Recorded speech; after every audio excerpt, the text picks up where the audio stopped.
Tom. Can we ask you a few questions? Time for any questions? Thank you so much. I know that this is a hard figure to have precisely, but ballpark, how many murderers do you believe ICE has rounded up so far? You know, I have no idea. I can tell you that, you know, anywhere between 65 and 70% of everybody we're arresting is a criminal. I know there's been a lot of murders. I wish I had that number because the number's pretty high. But if you look at, we were, you know, deported about 650,000 formal deportations since President Trump's been in office, and you take 65, 70% of that being criminals, that's a lot of bad people we deported. I'm asking because President Trump said yesterday that there are hundreds of thousands of murderers that ICE is going after. There's a lot of murders. I just don't have that number with me. That number seems to keep growing all the time. What do you think is a more realistic number of how many murderers? I'm not saying the president isn't realistic. I don't have those numbers in front of me. There are hundreds of thousands of people on the loose who committed murders in the U.S.? I think we arrest a lot of murderers, and I don't have a number, and I'm not going to comment on President Comics. I don't have that data in front of me. Mr. Homan, with the defunding of sanctuary jurisdictions, could you say anything about what funds are going to be pulled back and which are not? And can you also describe your relationship with Mayor Mamdani versus Eric Adams? First of all, I don't think the decision has been made yet about specific funds, but I support pulling federal funds away from cities that release public safety threats in their communities. You're out working with us. This sanctuary cities are sanctuary for criminals. I have not met with the mayor of New York City. I did meet with the prior mayor, Eric Adams, because he asked for a meeting.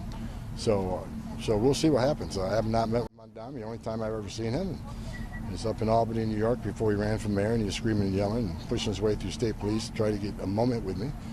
But I was too busy eating my apple and ignoring him.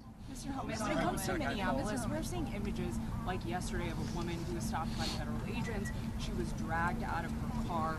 I know DHS always has a response to this as to why they're acting that way. There are Americans who see this and say this looks like Putin's Russia. What is your That's ridiculous. You know what? In Minneapolis, let's remember who set the stage here.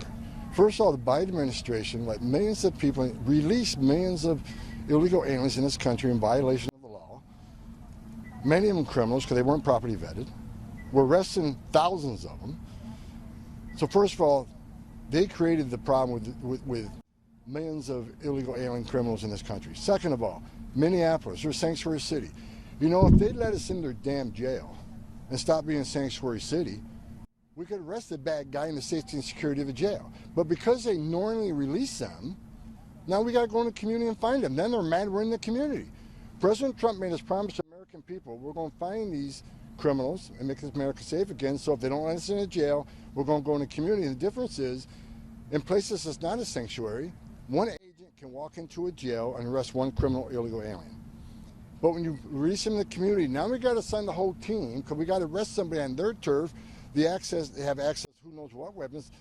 It makes it dangerous for the officer, makes it dangerous for the alien, and certainly makes it dangerous for the community. So if Minneapolis wants to help, like I saw Mayor Frey doing an interview this morning, let us in your damn jail. What's the downside of letting a federal law enforcement officer with immigration authority talk to an illegal alien that you already locked up and put in a jail cell? It's ridiculous that they're pushing back on that. Mr. Homan,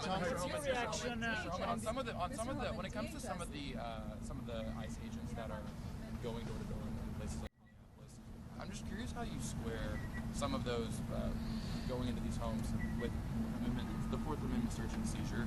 How do you square those two things, and is there any potential violation of Fourth Amendment with some of these ICE agents' activities going into some? If any ICE agent, Border Patrol violates policy, they're allowed to be held accountable. But we got to remember that, you know, there's a lot of confusion out there, difference between reasonable suspicions and probable cause. If an officer gathers reasonable suspicion from a myriad of circumstances, a bunch of factors, they can temporarily detain and question somebody on an immigration interview. In order to arrest that person, you got to establish probable cause. I can't sit here and pull out case by case. I think the men and women of ICE and Border Patrol are doing a difficult job in a very unfriendly area where law enforcement response for emergency response is sporadic at best.